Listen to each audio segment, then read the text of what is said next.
su morfología, forma oval esférica. La mayoría de células tienen núcleo, los eritrocitos son una célula exenta de ahí, el eritrocito maduro no tiene núcleo, tienen doble membrana, presentan muchas aperturas, unos orificios conocidos como poros a través de los cuales diferentes productos comienzan a salir hacia el citoplasma para poder establecer algún tipo de nexo u ordenamiento a nivel celular. Puede tener uno o más nucleolos. Lo más característico es que nuestro código genético está allí, sin olvidar que la mitocondria, la cual tocamos hace un instante, también tiene su propio código genético, ni tampoco olvidar que la mitocondria también tiene sus propios ribosomas. Bueno, aquí está el núcleo, aquí están los poros, que característicamente los reconocemos. La continuidad de su membrana nuclear externa, que hace un continuum con la membrana del retículo endoplásmico, en este caso rugoso, porque tiene asociada a él a los ribosomas productores de proteínas. Bueno, entonces el núcleo es el que ciertamente va a establecer una gobernación, por decirlo de alguna manera, en la actividad celular, gracias a la presencia del código genético, el cual tiene una gran información. Son decenas de millones de pares de bases que contienen información para la cual la célula está abocada ya a realizar en relación a alguna tarea, de las cuales una cantidad bastante pequeña, un 1,5% más o menos, ejecuta alguna tarea ya definitiva. Y la gran mayoría desconocemos qué tarea desarrolla. Son grupos aparentemente no funcionales, pero necesarios para la actividad celular. ¿Qué otra tarea le reconocemos al núcleo? Bueno, gobierna los ciclos celulares. ¿En qué momento las células van a comenzar a activar la replicación celular? Pasando por una serie de fases donde se va a activar alguna ruta de producción o una duplicidad de las organelas, al igual que del núcleo, en la recomposición de los cromosomas, con el fin de que puedan ser posicionados ya en forma equitativa en las células hijas y finalmente este ciclo celular pueda dar lugar a la formación de dos células hijas. Eso es lo particular a nivel de ciclo celular. Toda esta reproducción se le conoce como mitosis, que ustedes ya previamente han visto, ¿no? Bueno, antes de avanzar con esta diapo que terminaba la parte de división nuclear, saber que cuando se incita o se activa el ciclo celular, esta célula que estaba quiescente obedece alguna señal que le indica en qué momento va a tener que activar todas aquellas tareas abocadas a dividir a la célula madre en dos células hijas. Entonces, hace caso alguna orden, algún factor en el extracelular que induce a que cambie su comportamiento. Para ello necesita la expresión en la membrana de algún tipo de proteína de reconocimiento de esa señal. Cuando existe una señal de activación en demasía, los ciclos celulares pueden desencadenarse uno tras otro sin control. Y eso muchas veces puede llevar a que haya una degeneración en células hijas que no se parecen a la célula madre.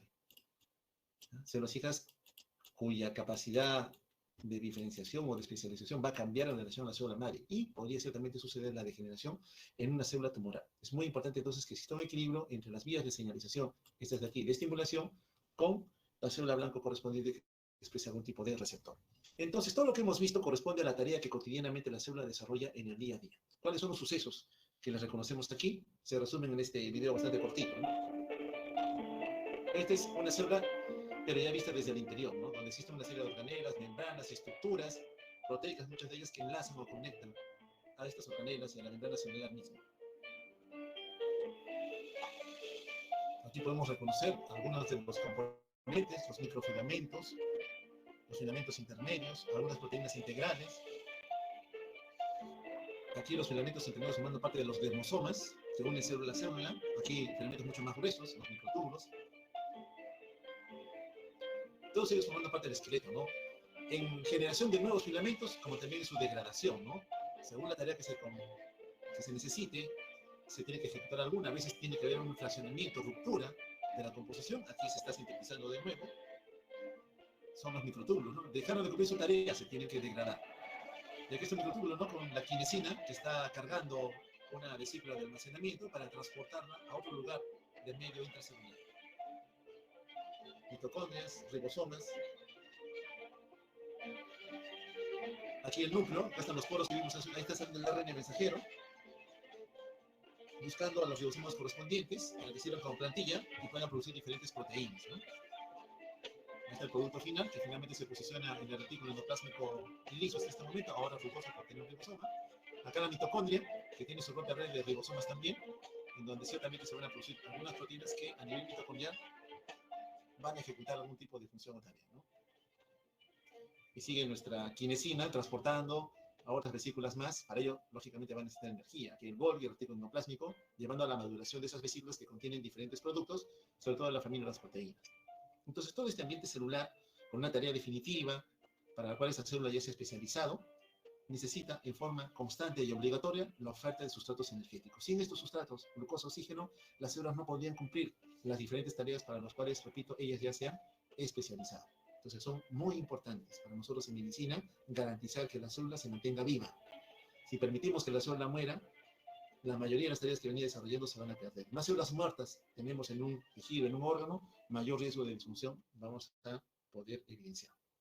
Entonces, ¿cuáles son las células que las reconocemos a la célula en general? Bueno, en el grado de especialización tendrán una tarea específica ya. Miocardiocito, función contráctil. Neurona, transmisión eléctrica, por ejemplo. ¿No? El hepatocito, biotransformación. Sin embargo, sí existen funciones generales que corresponden a todas las células. Tienen que respirar, tienen que reproducirse de alguna manera, algunas veces capacidad de movimiento, conducción, absorción, secreción o eliminación. Funciones generales que todas las células tienen. Aquí, por ejemplo, una neurona en formación, ¿no? Tiene que extender una serie de prolongaciones, las dendritas, el axón correspondiente, para poder enlazarse a otro componente celular con el cual pueda tener algún grado de influencia para que esta célula responda. En este caso, favoreciendo la división celular. O en otros, almacenando algunas vesículas con neurotransmisores, poder extender algún nexo de comunicación que libere ese neurotransmisor para hacer que esa neurona a nivel posináptico pueda responder a alguna vía de señalización para que cambie también su actividad celular. También muy determinante cómo esos nexos o esas formas de acercamiento que ocurren en células se vayan a dar en cada momento. Ya vimos células inflamatorias que buscando, en este caso, un macrófago, engullendo a un conjunto de bacilos, con la morfología que tiene, los comienza a engullir, ¿no? Para ello necesita que en el interior se forme un fagosoma, muy parecido al lisosoma, que pueda rápidamente destruir estas bacterias y, si es posible, pues, llevar a su desaparición completa de la economía. En caso no lo pueda hacer como lo vimos, emplear algunas organelas como los proteosomas para poder presentar a un determinante antigénico a células más especializadas, ¿no?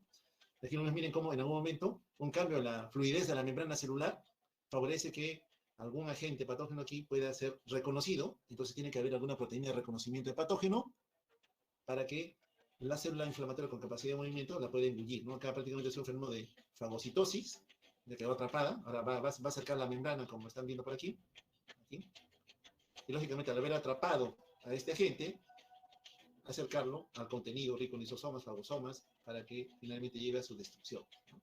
Un trabajo habitual que nuestras células inflamatorias tienen que desarrollar casi en forma continua, ¿no? Porque siempre están patrullando la economía buscando si ha habido la introducción de algún patógeno o no. Aunque solamente va la capacidad de movimiento que ya notamos hace un instante, se acercan a bacilos, los engullen e idealmente buscan su destrucción. Avanzaré un poquito rápido porque en realidad el video ya nos ha mostrado claramente que para ejecutar esa función se necesitan algunas capacidades especiales y para movimiento, energía, ATP, otra vez. Bueno, los tipos celulares, si bien es cierto en histología se han estudiado varios componentes, 4 son los tipos grandes que habitualmente encontramos en la economía. Células epiteliales, tejido conectivo, células nerviosas y células musculares. Aquí están las células epiteliales, la mucosa, piel, tracto respiratorio, genito urinario, etcétera, etcétera. Tejido conectivo, en donde encontramos otro contingente, no un solo grupo celular, varios en realidad, con otros componentes proteicos, tejido muscular, no solamente el esquelético, el cardíaco, el músculo liso, y las células nerviosas con capacidad de poder ordenar mejor la respuesta ante diferentes estímulos. Bueno, hablamos un poquito de la matriz extracelular. La célula no está divorciada de su entorno, se relaciona con él. Entonces, en la matriz extracelular encontramos clásicamente varias macromoléculas, proteínas, fibrosas, colágeno, elastina, glucoproteínas, proteoglicanos, ácido hialurónico, ¿no? No es solamente tejido de relleno, es un tejido de conexión que va a conectar una célula, en este caso parte de un epitelio, con el contenido vascular a través de algunos componentes que se vayan a liberar a nivel del intersticio. El tejido conectivo, ese colchón que nosotros tenemos debajo de la piel, entre comillas, no solamente es un sistema de amortiguamiento, no solamente es un aspecto mecánico en la histología, sino que también tiene otro contingente de células especializadas, fibras nerviosas, vasos linfáticos, células inflamatorias, fibroblastos, etcétera, etcétera, con los cuales en algún momento puede haber un cambio en su actitud. De repente el fibroblasto está tranquilo y alguna señal estimula que comience a multiplicarse. Tengo más fibroblastos de los que debería tener. Reclutamiento de células inflamatorias por la cercanía a un vaso sanguíneo, como estamos notando aquí. Expresión de algunas proteínas de adhesión que conectan o enlazan mejor a la célula inflamatoria con este tejido que le está rodeando. Entonces, para esas tareas en general, para que esa célula se mantenga vital, siempre nosotros necesitamos la oferta de sustratos energéticos. Cierto es que yo le señalo siempre a la glucosa, ¿no? La glucosa principalmente, pero tenemos otros más como las proteínas o los lípidos, ácidos grasos, que también a nivel de la mitocondria, beta-oxidación, pueden ser utilizados. Bueno, de una u otra manera, estos componentes aumentan la producción de acetilcoenzima, para que a nivel de la matriz mitocondrial aumente la fuerza reductora, que junto con el transporte de electrones me lleve a generar ATP, elemento vital para toda célula que tenga que desarrollar alguna tarea. La comunicación celular. Bueno, las células no están solas, se tienen que comunicar con su entorno, o quizás desde un lugar un tanto más lejano llegue alguna señal que induzca algún cambio en la actitud celular. Por cercanía, una célula vecina, como vemos aquí a través de estas gap junction, uniones estrechas, puede transmitirle algún tipo de señal que inició en esta célula, pero que tiene que ser comunicada a la siguiente, con el fin de que ésta también se active. Ocurre, por ejemplo, en el sistema especializado de transmisión de señales eléctricas en el corazón, con el fin de que todo el corazón, todo el ventrículo izquierdo, en algún momento, una vez activado, inicie la fase de la contracción. Otras veces, desde un lugar un poco más distante, como forma parte del sistema endocrino, una célula endocrina produce una sustancia conocida como hormona, la cual vierte a la economía, ingresa al torrente sanguíneo y viajando en la economía encuentra su célula diana, sobre la cual, gracias a la expresión de algún receptor en la membrana, en el citoplasma o en el núcleo, induce algún cambio celular. Si la célula que puede tener influencia sobre la célula diana está muy cerquita a ella, muy cerca, prácticamente la liberación de alguna sustancia por cercanía directamente va a influir en la respuesta que se vaya a tener sobre la célula diana, ¿no? A estas señales en donde el recorrido de la sustancia estimuladora o inhibidora es bastante corto, se le conoce como señal paracrina. Algunas veces, algunas células inflamatorias, lo pongo de ejemplo, un linfocito B que se ha activado, comienza a producir algunas interleuquinas, interleuquina 2, por ejemplo, es una citoquina especial, que secretadas en medio de esta celular encuentra receptores para esa interleuquina que se van a expresar en la misma célula que la secretó. Ella misma se estimula, ella misma induce que haya mayor actividad celular inflamatoria. Esa es una señal autocrina, ella misma se está estimulando. Bien, dicho esto, entonces pasemos a las señales celulares, tienen que tener, de alguna manera, algún mecanismo de traducción de la señal.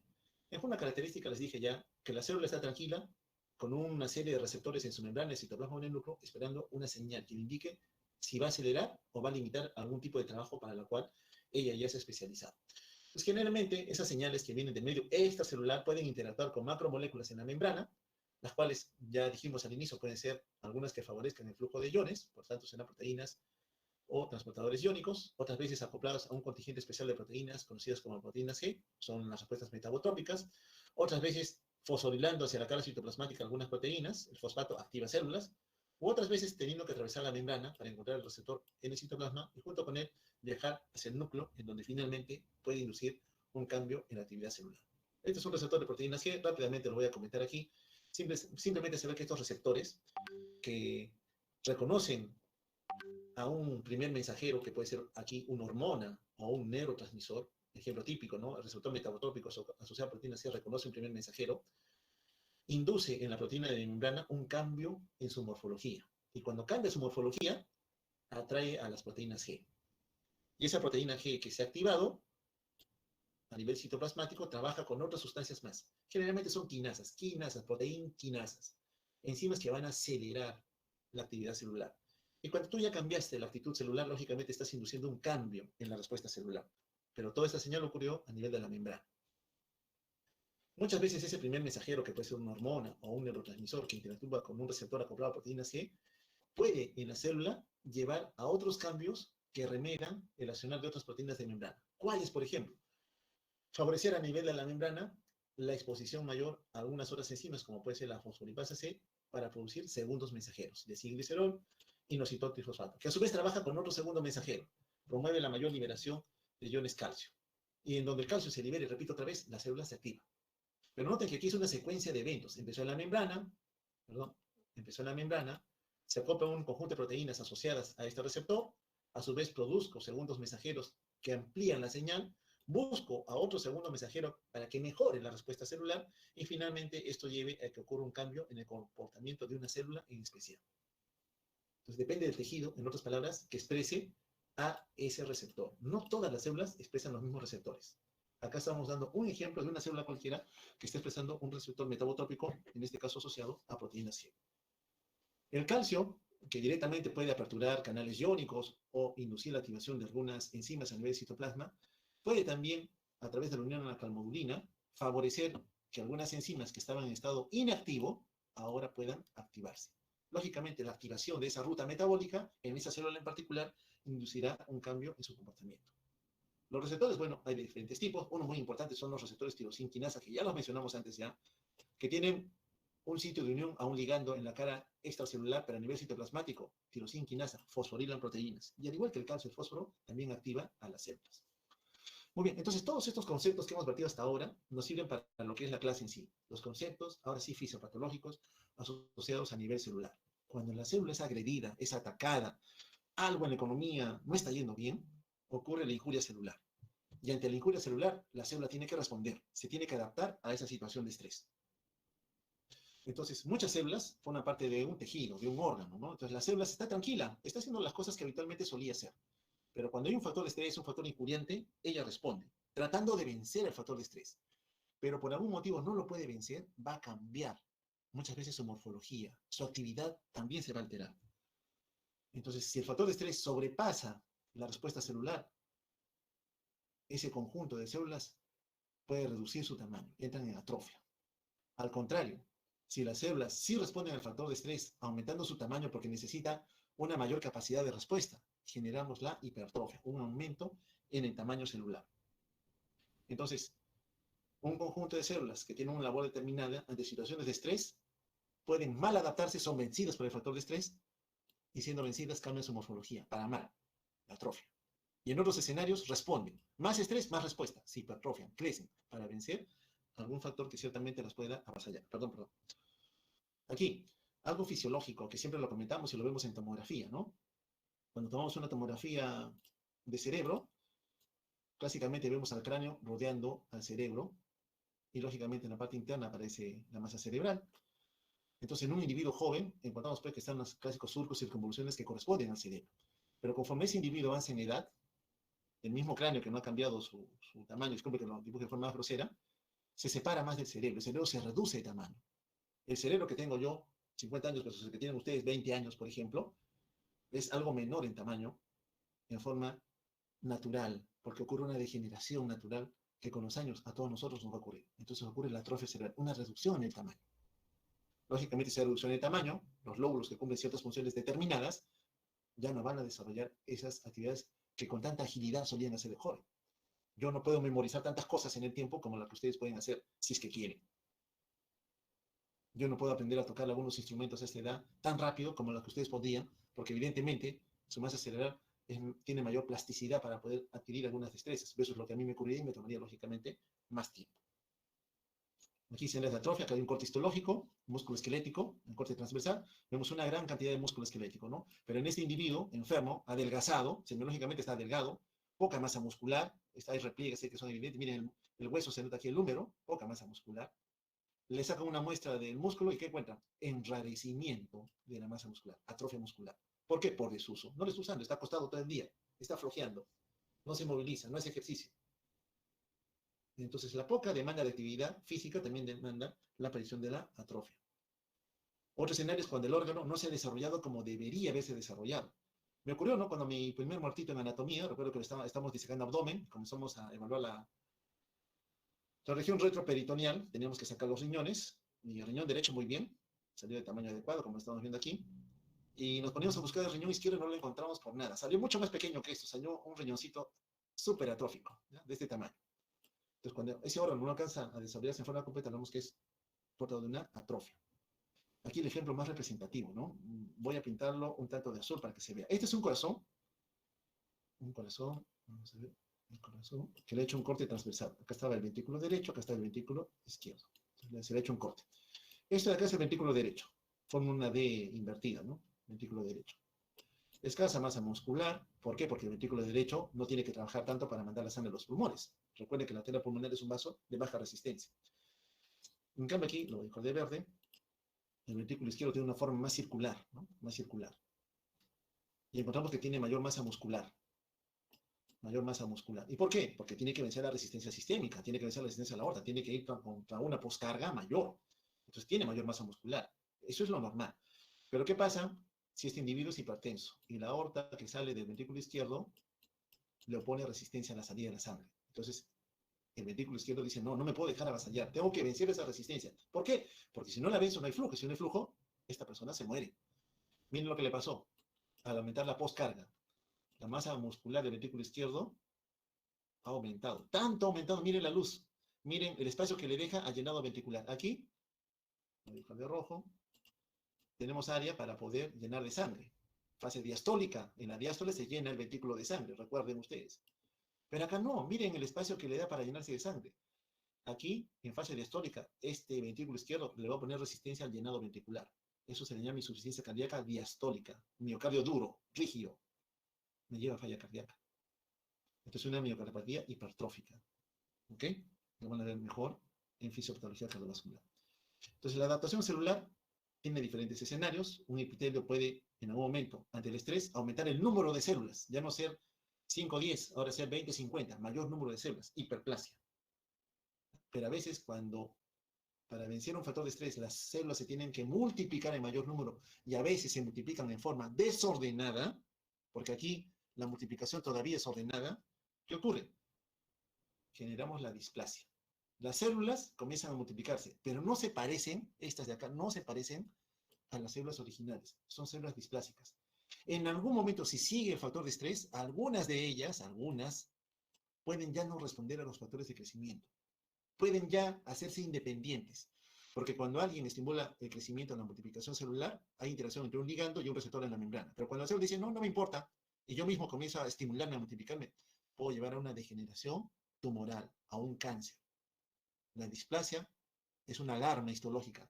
A encuentro de células displásicas, este paciente podría llevar a la degeneración en cáncer.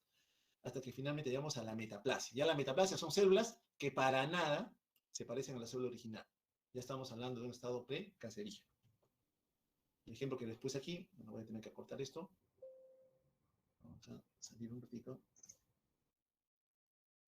Me falta poner el efecto, pero ya lo vamos a entender acá. Por ejemplo, aquí.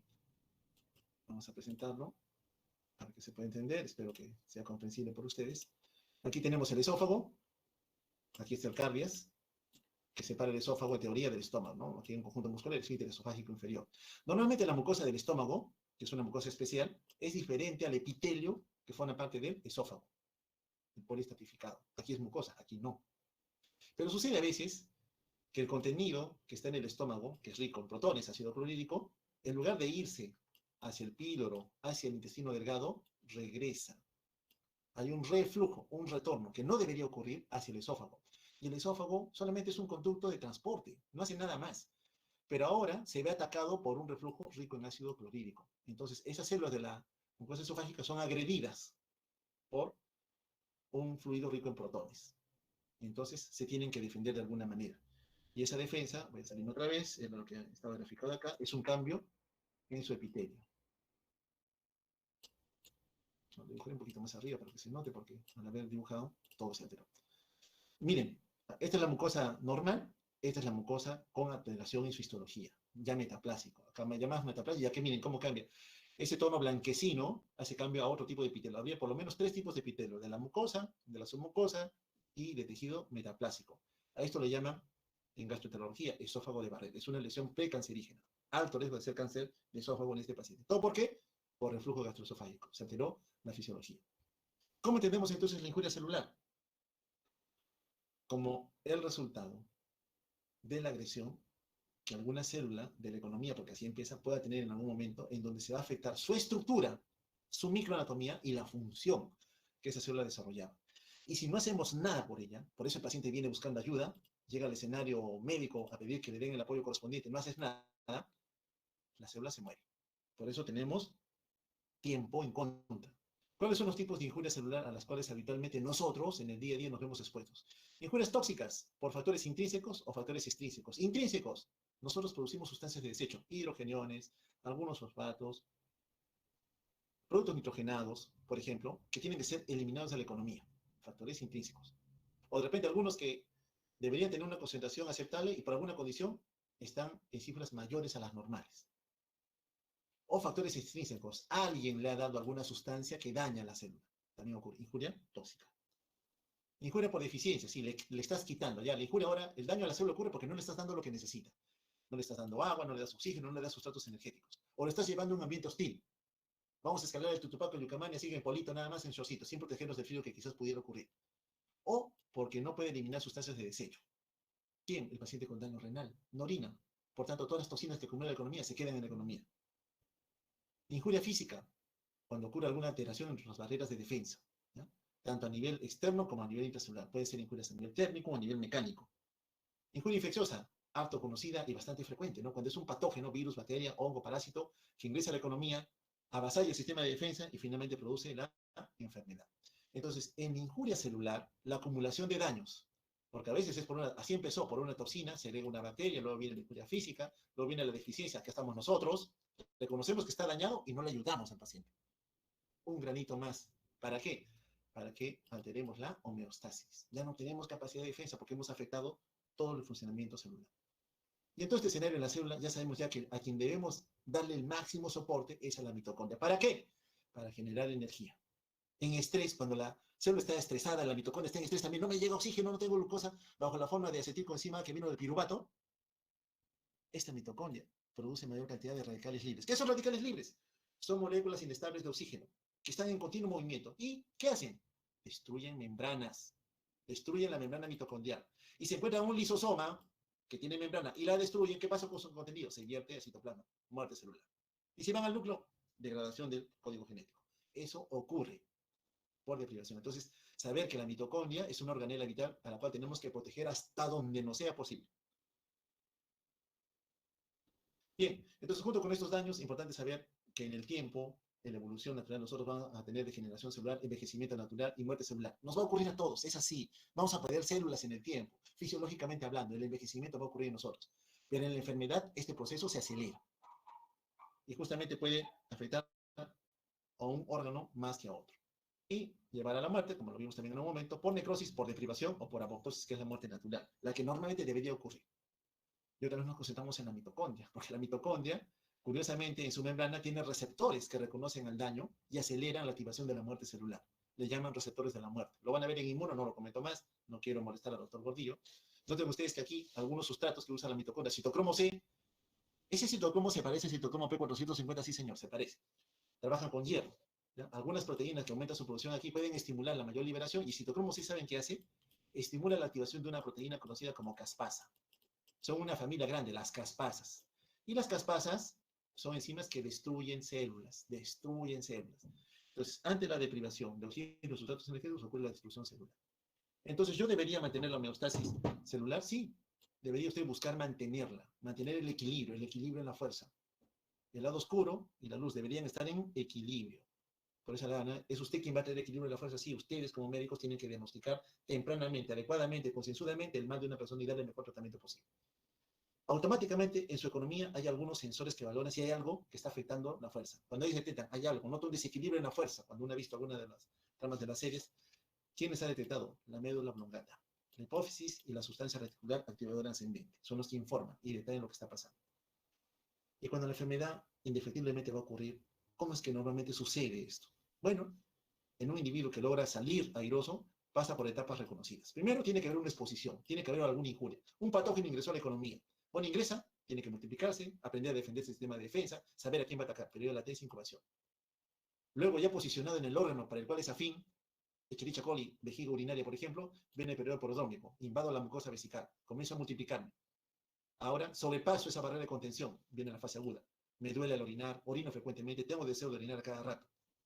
Mi sistema de defensa lo reconoce y trata de contenerlo.